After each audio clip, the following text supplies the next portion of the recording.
Bienvenidos a Cuentos y Cuentas, un espacio donde los números tienen voz y las historias cobran valor. Soy Gerardo Iván Alarcón, contador de profesión y narrador por vocación.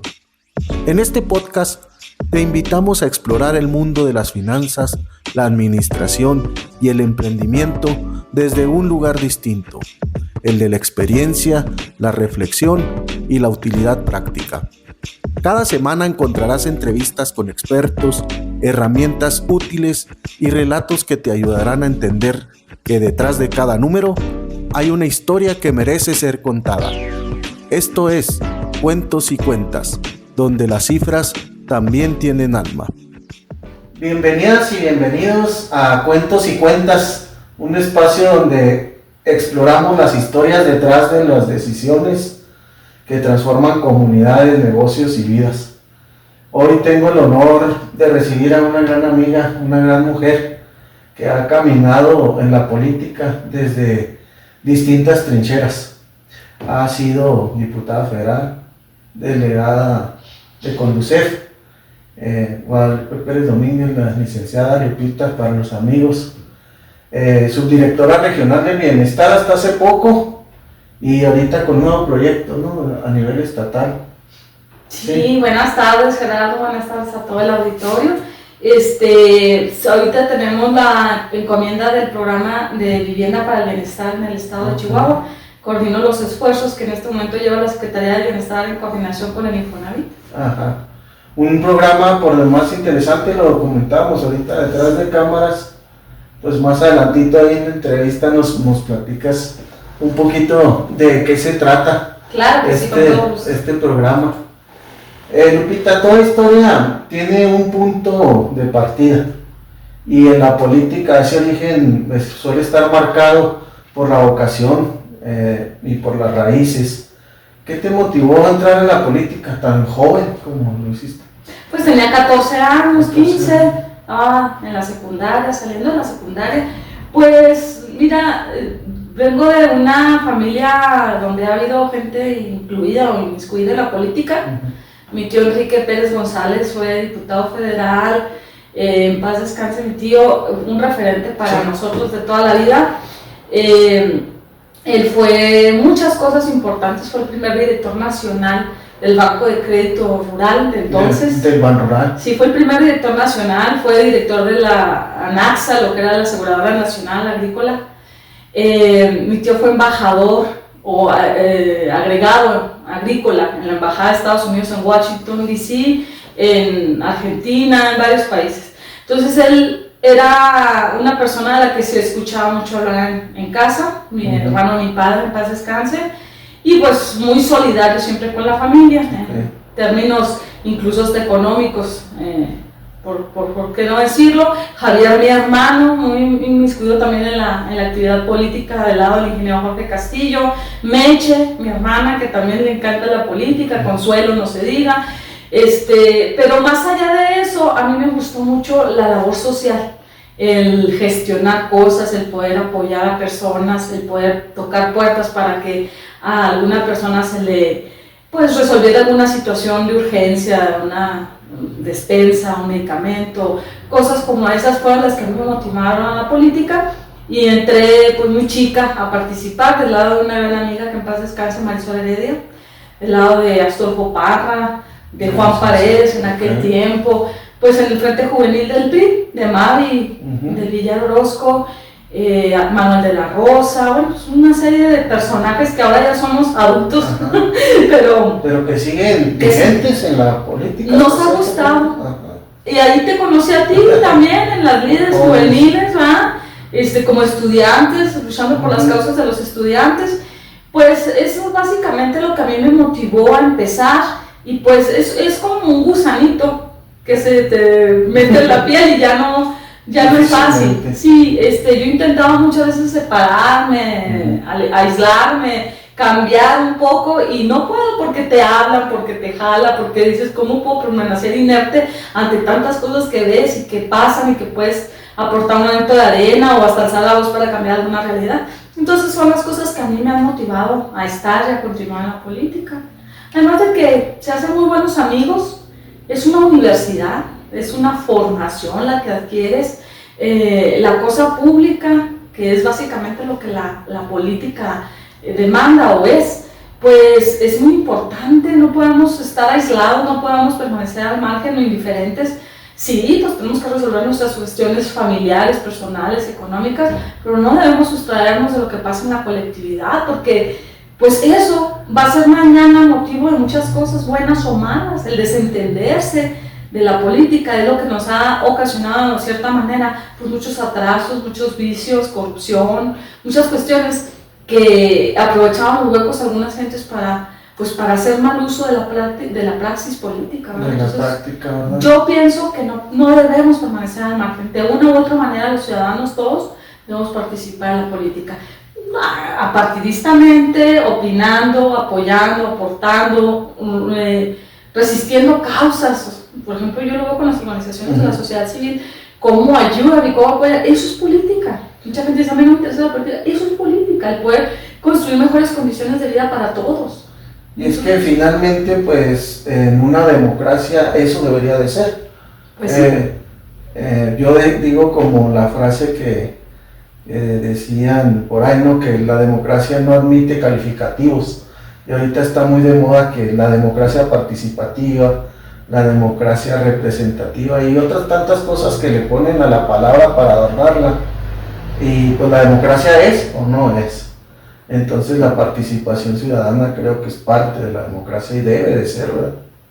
Pues es que la vida en sociedad es compleja cada vez más, pero yo creo que la democracia debe ser puesta al servicio de la gente, de todos, y no solamente de sectores o segmentos, sino que debe servir para una sociedad mejor, una sociedad más equilibrada, más justa, y a partir de ahí la democracia es también más útil, ¿verdad? Porque nos permite florecer a todos, no nada más a un sector, a unos cuantos. ¿Cómo influyó la formación como abogada para el servicio público? Pues mira, es que ahí es un tema simpático, porque cuando yo me metí a la política, pues estaba lejos todavía de elegir la profesión a la que me iba a dedicar, y siempre pensé y vi que las personas que eran referentes para mí, vamos a ser presidente de la república, pues era abogado. No, que el gobernador, pues era abogado. No, porque el presidente municipal era abogado. Entonces dije, bueno, la abogacía es una actividad que te da herramientas o elementos para la política. Yo fui al revés, mi mamá en paz descanse siempre me decía, es que tú me mentiste, tú no querías ser abogada, tú querías ser política, que estudió Derecho. Y sí fue así, la verdad. Sirve mucho porque, para empezar, pues el Estado democrático se nutre de las leyes, conocer las leyes, interpretar las leyes, poner en práctica las leyes, exigir que se cumplan, etc. Bueno, pues es parte de la actividad pública, de la política, y pues el derecho y la política van íntimamente relacionados. Claro que después también pues tuve la oportunidad de dar clases, de estar en algunas actividades propias de la función, como fui regidora del ayuntamiento hace ya, bueno, 1998-2001.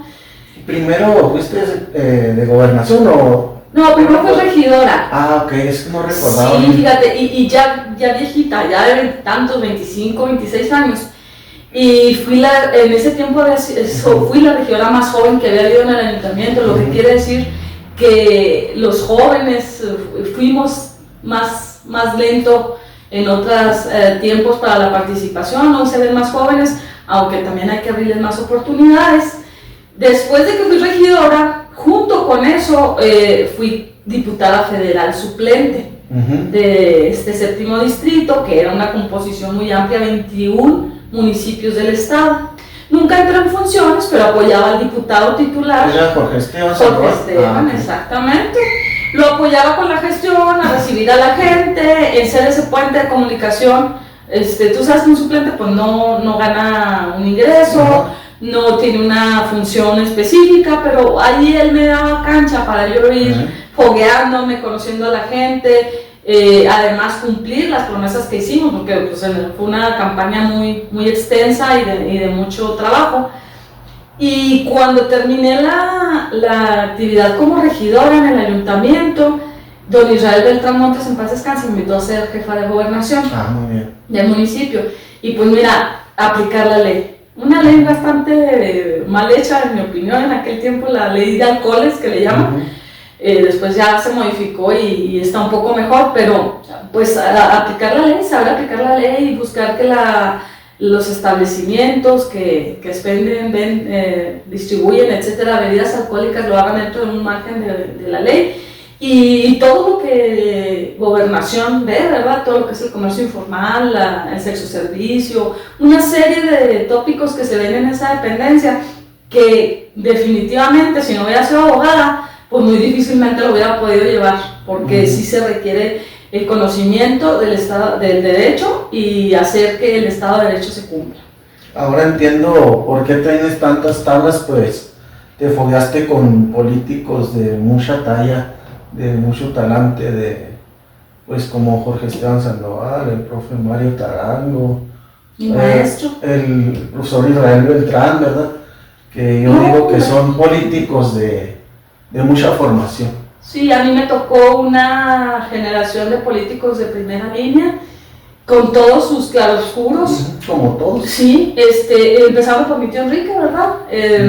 Digo, con él ya grande empecé a tener actividades políticas. Previo a él, por ejemplo, con Jaime Enríquez, con el licenciado Carrasco, con el licenciado Roberto Romo, con el ingeniero Jorge Castillo, con Oscar Leos, pues pura gente de ese nivel, de ese tamaño, y pues también me permitió relacionarme en otras latitudes del estado y del país. Yo prácticamente conozco todo el estado de Chihuahua, solamente el municipio de Morelos, la verdad no lo conozco, pero de afuera todos los municipios estuve yendo como delegada, como encargada de alguna actividad, pues a conocer a la gente, la forma de vivir y hacer política con ellos. Entonces pues realmente aprendes de todos todo el tiempo, no nada más de estos señores, grandes figuras. A veces la gente más sencilla es la que más te enseña, la que más te muestra. Yo recuerdo, por ejemplo, a Juan Pablo Cabrales, ¿no? en Buenaventura, en Benito Juárez, y gente como don Oscar también, ahí de esa misma comunidad, que eran señores que sabían mucho de política, pues nunca han tenido un cargo, pero sabían más que cualquiera que lo hubiese tenido, ¿no?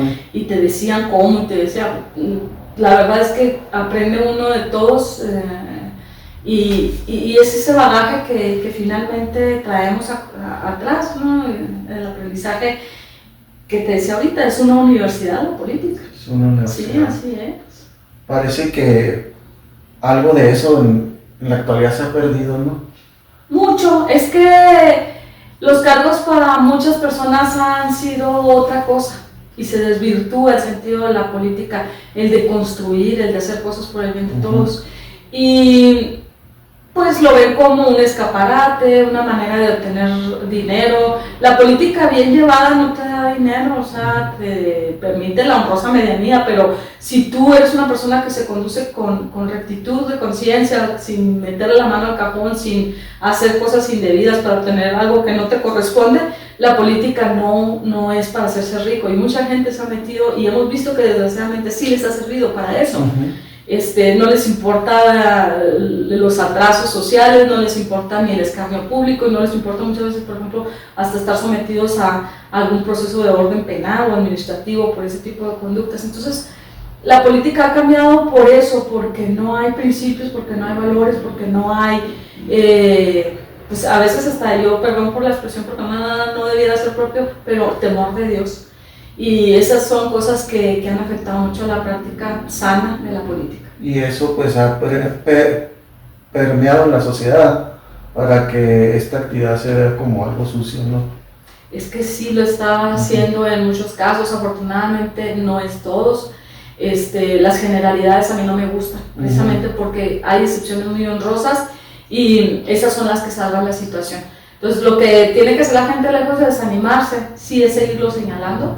Claro. Es una de las principales cosas que yo veo, claro, con argumentos, con fundamentos, porque luego también ahora pues estamos muy dados a decir cosas sin ninguna prueba, ¿verdad? Sin ningún fundamento, pero sí es importante que se siga señalando, pero también que la gente no se desentienda, que la gente sepa quién está gobernándolo, quién está haciendo qué cosa, que compare, que vea, que proponga, que exija. En la medida en la que la sociedad lo vengamos haciendo, en esa medida se pueda mejorar bastante. Si se lo deja solo a los políticos en una nada, se echa a perder más. Entonces, pues hay que hacer foros y hay que participar de ellos y hay que hablar y hay que mirar causas y hay que tener conciencia de lo que viene mañana. Porque pareciera como que en muchos aspectos de la vida nada más vemos el hoy, el yo, mi gente, mi círculo y ya.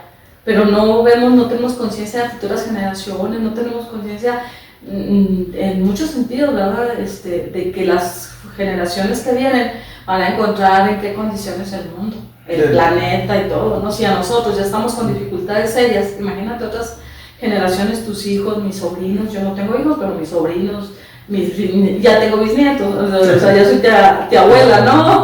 Tía abuela. No pensamos en la sostenibilidad. Sí, a nosotros nos dejaron unas condiciones todavía buenas, todas aceptables como generación, nuestros padres, nuestros abuelos. Entonces, ¿qué vamos a hacer nosotros de responsabilidad hacia adelante? Sí. ¿Qué recuerdos vienen a tu mente cuando piensas en los primeros cargos que tuviste en Cuauhtémoc? Siempre he pensado que somos un lugar en el que se necesita mayor orden en las cosas. Pienso mucho en las ganas que tenía de hacer las cosas, de ser alguien, de que se me reconociera el trabajo, que se supiera que yo quería aportar, que yo quería dejar algo. En eso pienso mucho y todavía pues hasta la fecha creo que eso es algo que me motiva.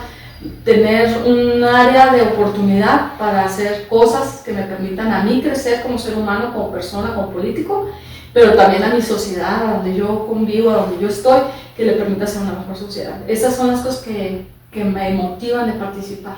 Y creo yo que lo has logrado en donde quiera que has estado, en mi punto de vista muy personal. El primer cargo creo fue en la Junta de Agua, si no me equivoco, cuando estabas muy chiquita. Sí, pues es que yo empecé a trabajar en la Junta de Agua como a los 15 años, y trabajaba en la mañana y en la tarde iba a la preparatoria, y después la carrera, y pues siempre me ha gustado eso. Yo creo que el servicio público es un magnífico instrumento para ayudar, para hacer que la gente se le resuelva sus cosas, ¿no? No entiendo al burócrata que está atrás de un escritorio entorpeciendo la vida diaria de las personas. O que está, la más difícil. Sí, o que está pidiendo papeles o cosas innecesarias o los traen a vueltas. Yo eso sí, la verdad es que no me gusta. Me acordé ahorita mucho cuando estaba en la Conducef porque el área donde yo estaba sentada hay un ventanal grande hacia la calle. Entonces cuando yo veía llegar menonitas o indígenas, salía a volar a la puerta a atenderlos. Okay. Y me decían ahí las compañeras, o sea, ¿qué pasó, licenciada? Nomás ve a los menonitas y a los indígenas y sale corriendo. Porque son los que más necesitan una atención, pues, personalizada.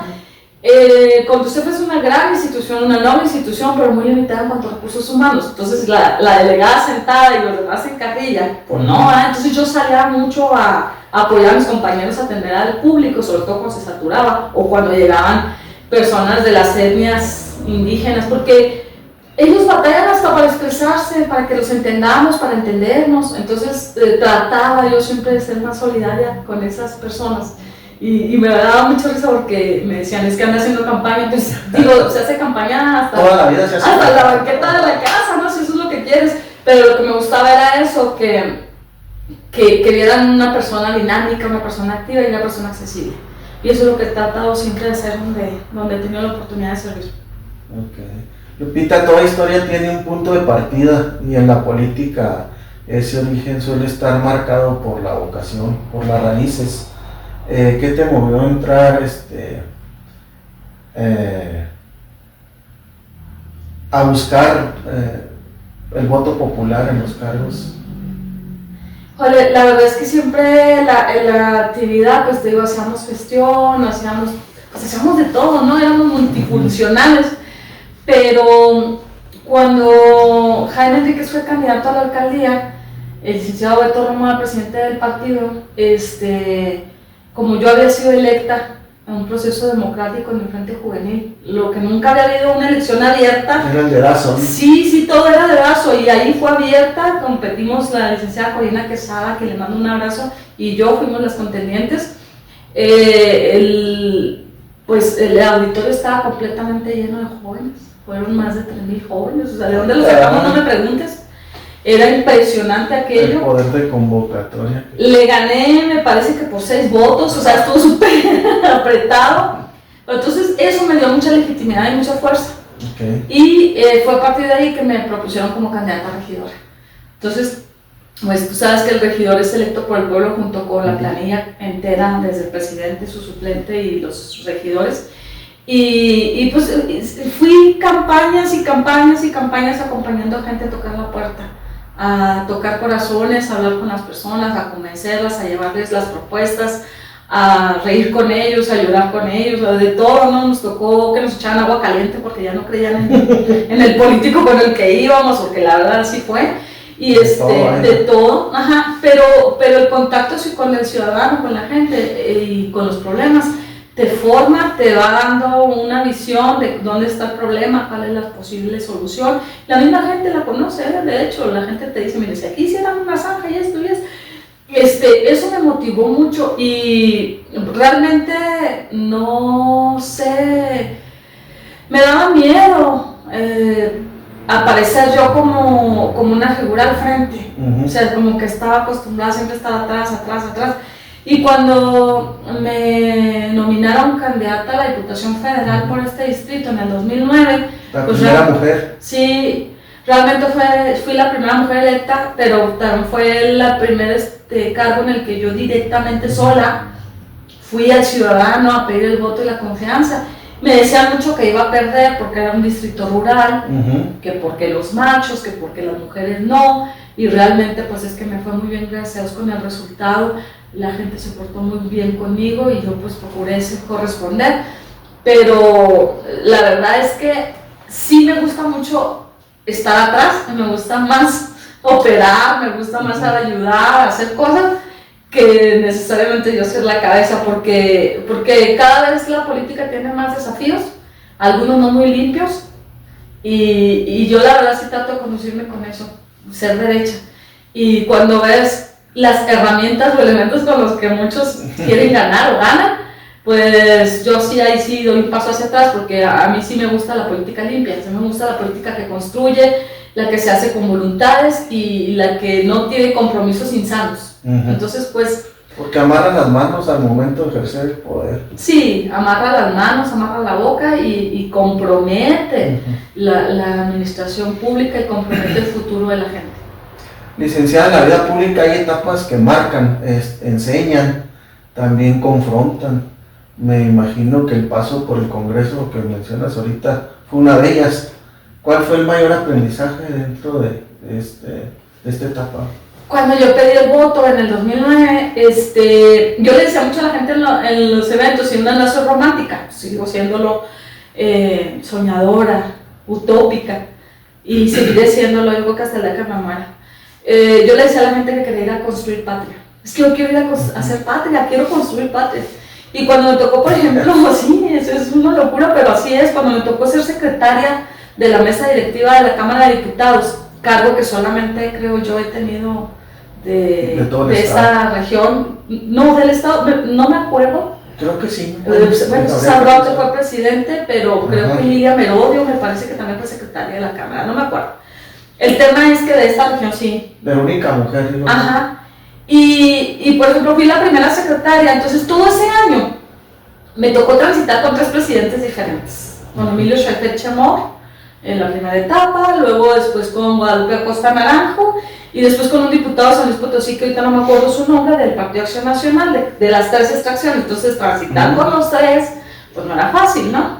Además de figurones, pues de diferente ideología. Nada más. Así es. Y el hecho de que yo tuve la oportunidad de firmar todas las leyes, todos los decretos que se hicieron durante ese periodo y que mi firma está ahí, aunque estaba muy chafa mi firma, ahí está, ¿no? En las reformas constitucionales, en las leyes secundarias, en todos los dictámenes que se hacían. Entonces es una gran satisfacción.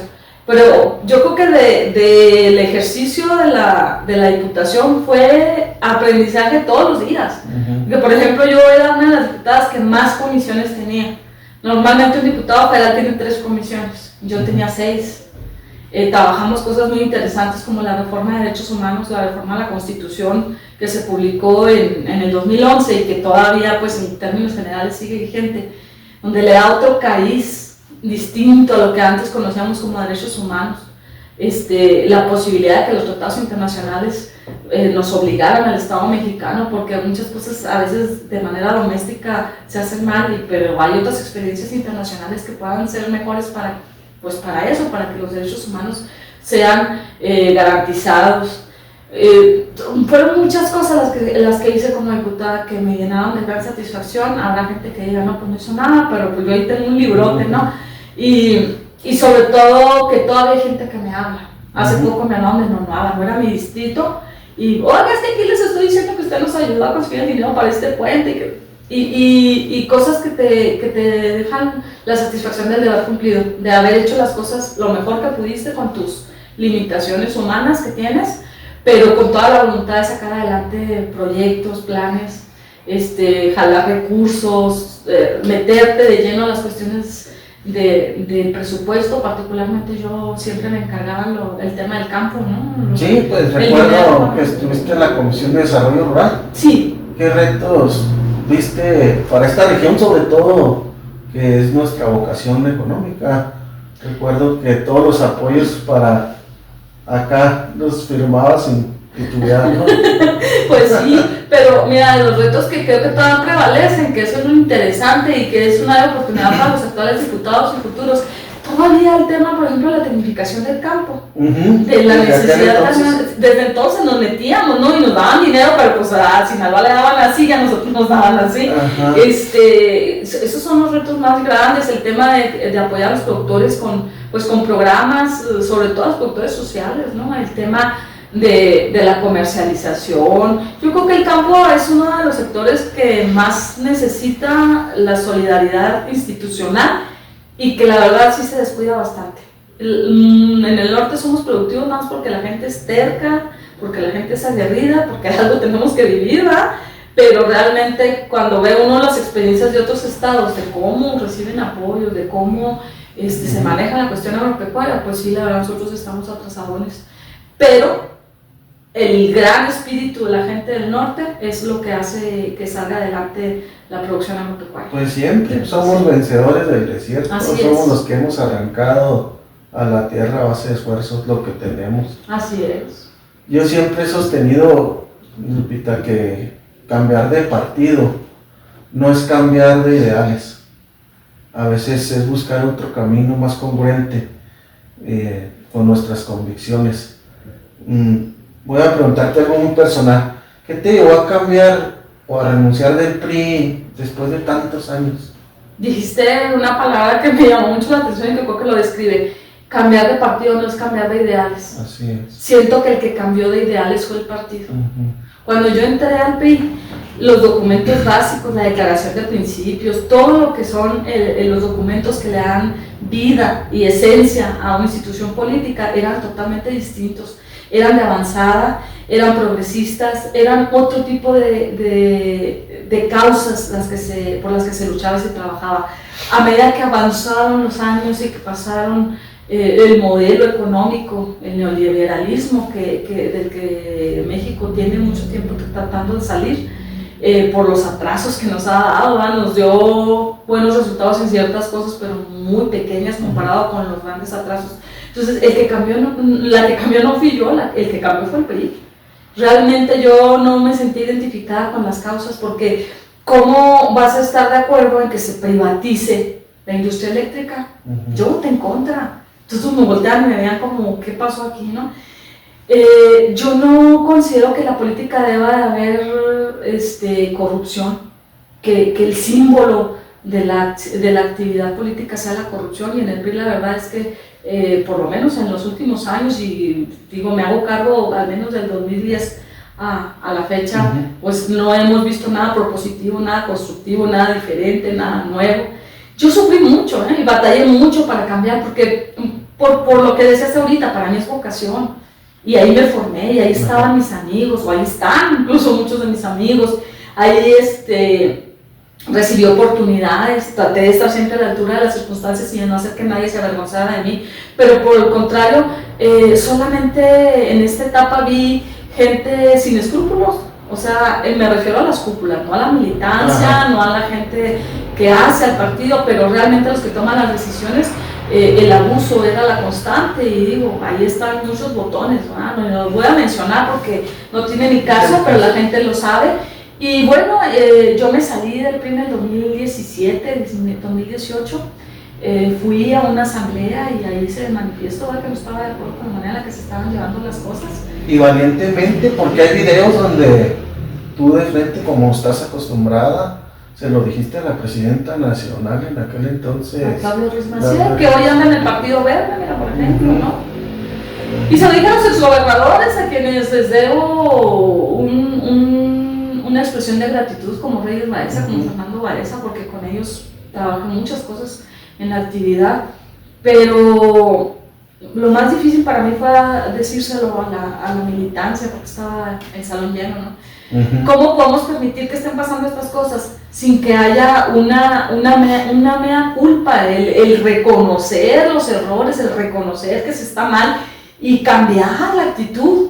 De lo contrario, esto no tiene futuro. Y mira, así a la larga tristemente ha sido, porque unos cuantos, abusando de la institución, se benefician para sí y es lo único que les interesa. Entonces, ¿qué partido es ese que el único destino que tiene es que 3-4 gentes se cambien de puesto y ya? Entonces, pues no tiene sentido. Eso no es una institución política que a mí me represente, y fue en consecuencia por eso que me salí, que me fui, ¿verdad? Y la verdad es que sí fue difícil el proceso, se me fue una relación personal, ¿no? Es como un divorcio, lo considero una cosa así, pero bueno, finalmente hay muchas cosas todavía por hacer y pues me he puesto manos a la obra en ello. Recuerdo cosas muy buenas del PRI y también cosas muy malas que me van a permitir seguramente no caer nunca en ello. Y hasta aquí llegamos con la primera parte de este episodio. Esperemos que hayas disfrutado tanto como nosotros este recorrido. Pero esto no termina aquí. En la segunda parte, la licenciada y yo profundizaremos aún más y compartiremos ideas que definitivamente no te querrás perder. Así que no olvides seguirnos y estar al pendiente del próximo episodio de Cuentos y Cuentas. Hasta la próxima.